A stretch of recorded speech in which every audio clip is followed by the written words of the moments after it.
গুটি শুয়োপোকার হাত থেকে পাট ক্ষেতকে রক্ষা করুন। এই দেখেন গুটি শুয়োপোকা কাকে বলে।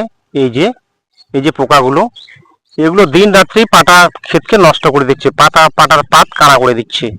তো দেখুন, এই এই পোকা মারতে হলে আপনাকে ট্যাঙ্কি প্রতি 25 গ্রাম বীজ স্প্রে করতে হবে। তো আজকে আমি কিন্তু আমার ক্ষেতে বীজ স্প্রে করতেছি। এই যে বন্ধু, এখানে ট্যাঙ্কি প্রতি 25 গ্রাম বীজ দেওয়া আছে। এই গুটি পোকাকে মারতে না পারলে পাট ক্ষেত ভালো হবে না। এই দেখুন, আমি স্প্রে করতেছি। গাছের প্রতিটা পাতার মধ্যে পোকা, এগুলো হচ্ছে গুটি পোকা। গুটি পোকা দুই ধরনের হয়, একটা ছোঁয়া থাকে, সেটাকে সিঙ্গারু বলে, আর একটা গুটি পোকার মধ্যে লোম থাকে না। তো লোম যেটা থাকে না সেটাই বেশি ক্ষতি করে। ওই গুটি পোকা সাংঘাতিক গুটি পোকা। এই পোকা দিনের বেলায় চুপটি করে পাতার উল্টো দিকে থাকে, আর সন্ধ্যা বা বিকাল হলেই কিন্তু ওরা পাতার পাতা খাওয়া শুরু করে। তো এই গুটি পোকাকে মারতে না পারলে পাট ক্ষেত ভালো হবে না। দেখুন বন্ধু, দেখুন বন্ধু, আমার পাট ক্ষেত কি করে নষ্ট করেছে দেখুন। প্রতিটা পাতার কুশিগুলো পাতাগুলো খেয়ে ফেলছে। এই দেখুন।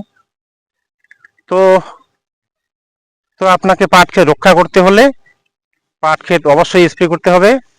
তবে এই স্প্রের নিয়ম হচ্ছে বিকেল 4টা থেকে সন্ধ্যা পর্যন্ত স্প্রে করতে হয়।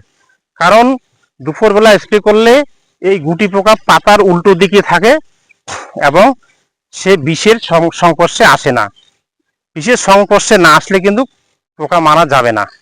তো আপনারা এখন 4টা বাজে, আমি স্প্রে করতেছি। যদি এই গুটি পোকার হাত থেকে পাট ক্ষেতকে রক্ষা করতে চান তাহলে অবশ্যই ট্যাঙ্কি প্রতি 25 গ্রাম বীজ স্প্রে করুন এবং পাট ক্ষেতকে রক্ষা করুন।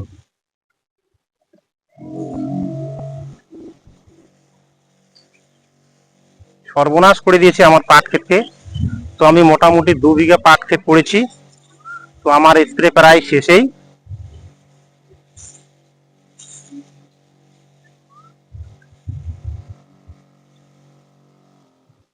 তো নমস্কার বন্ধুরা, এই আমার পাট ক্ষেত।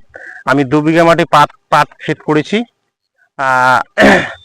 তো এই গুটি পোকার হাত থেকে বাঁচার জন্য আজকে স্প্রে করলাম। তো ছোট্ট একটি ছোড়া 2 লাইন বলি।